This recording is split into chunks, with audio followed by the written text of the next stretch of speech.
اللهم صل وسلم وبارك على سيدنا محمد وعلى اله وصحبه اجمعين. ازيكم حبايب قلبي، عاملين ايه؟ يا رب تكونوا بخير. النهارده حبايب قلبي انا عندي بواقي محشي، ومش هعمل اكل جديد جنب المحشي. كنت عامله امبارح معاه محمره فراخ عاديه خالص مسلوقه، فقلت النهارده نعمل ايه؟ عندنا فرخايه جميله كده هنعملها في الكيس الحراري ومع شويه خضار بساط اللي موجود عندنا من الخضار، ونبتدي نعمل الفرخه بتاعتنا. واسهل طريقه واسهل ما يكون، ومش هتاخد مننا وقت حبايب قلبي. فتعالوا بقى بينا نبتدي على طول ونشوف. اتبل بس شويه الخضار بتوعي الاول. هحط كده شويه ملح على الخضار، وهحط شويه كمون، وهحط شويه فلفل اسود، وهحط شويه ورق لورا صغيرين كده. ودي كل المكونات اللي انا هحطها على ايه؟ على الخضار بتاعنا. تمام. هنقلب الخضار مع بعضه. طبعا انا لسه هحط على البطاطس والطماطم والفلفل، هحط معلقه توم اللي احنا عاملينه بالفلفل ومفرزنينه، وان شاء الله نلحق مع بعض الموسم الجاي هنخزن برضو التوم مع بعض. وكده التوم اهو، طبعا بيدي البطاطس ريحه مفيش اروع من كده. تمام حبايبي. وعندي هنا البصل مبشور، طبعا انا هعمل حاجه تاني، فهاخد شويه بصل كده على البطاطس او الخضار كده حبايبي. وده الخضار اللي انا هحطه في ايه؟ في قلب الكيس. طبعا البوله صغيره مش مدياني مساحه اقدر اقلب الخضار، فهنقلها في بوله كده. يا ستر. تمام حبايبي، عشان اقدر اقلبها كويس. تمام. هنزل بقى بالخضار بتاعي، بالثوم بالبصل بكل الحاجات الجميله اللي احنا حطيناها دي. كده كده انا هعمل الفرخه بتاعتي في الطبق ده، مفيش مشكله، وهنتبلها مع بعض دلوقتي. عملت الخضار زي ما انتم شايفين كده، هحط عليه شويه صويا صوص صغيرين بيدي طعم رائع مع الخضار، وهقلب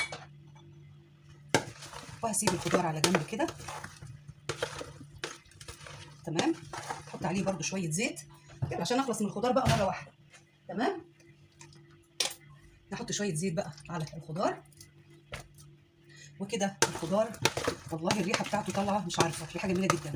تمام. هسيب الخضار بقى بتاعي في جنب هنا كده، وهمسك بقى انزل في البوله او في الطبق بتاعي بشويه بصل حلوين اهو، زي ما انتم شايفين كده، يعني شويه بصل حلوين حلوين يعني اهو. احط عليهم شويه ملح كده، وهحط فلفل اسود، احط شويه كمون، حاجه عماله تقع معرفش في ايه، وهحط شويه قرفه.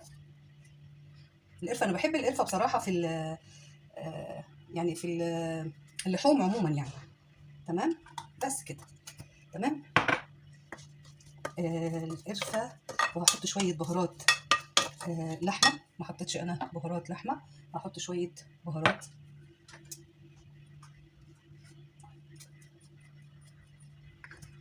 كده حبايبي. وكده الخليط ده جاهز معايا. هنعمل ايه بقى بالخليط بتاعنا ده؟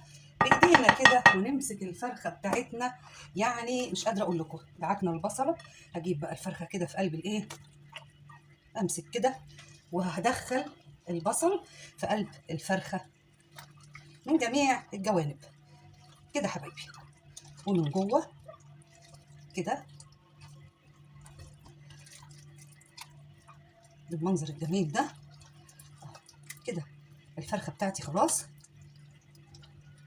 اتبلت كويس قوي، وكل الحتت الفاضيه احط فيها الايه، الخليط بتاع البصل كده. خلاص الفرخه جاهزه حبايب قلبي زي ما انتم شايفين كده. عندي بقى الخليط ده خساره، البصل ده كده بيدي ريحه روعه يعني بصراحه. تمام. وهنبتدي بقى نجيب الكيس. انا دايما بستخدم الكيس اللي هو المقاس اللارج. تمام. انا دايما بجيب اللارج، بيبقى الكيس معايا فيه براح وما يفرقعش، وبتبقى حاطه الحاجه فيه بايه براحتك. تمام. نطلع الكيس. طبعا انا مشغله الفرن، لازم الفرن بتاعنا يبقى حامي عشان الخضار بتاعنا او اللحوم بتاعتنا يعني يعني ما يبقاش طعمها او تجلد زي ما بيقولوا يعني كده. تمام. معلقه كبيره شويه.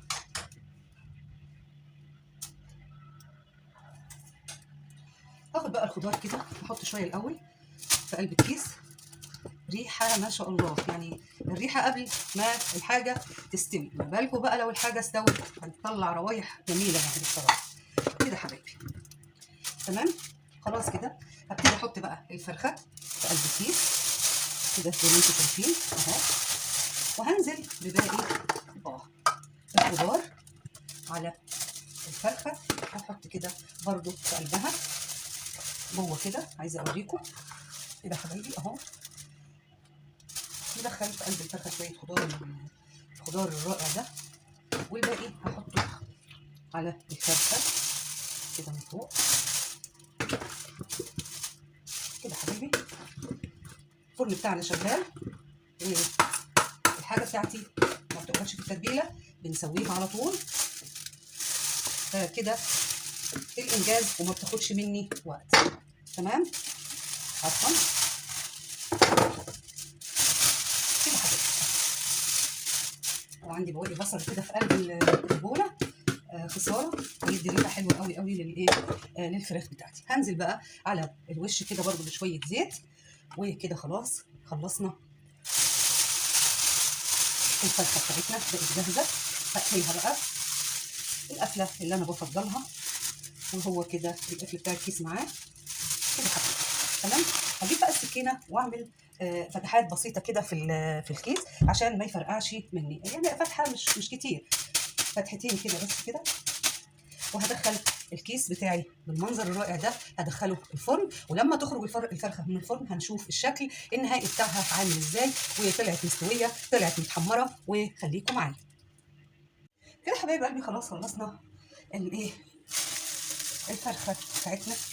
هنفتح بقى الكيس ونشوف شكل الفرخه عامل ازاي، ومنظر الفرخه طالع قد ايه جميل، وعايزين نشوفها مستويه ولا لا كده حبايبي.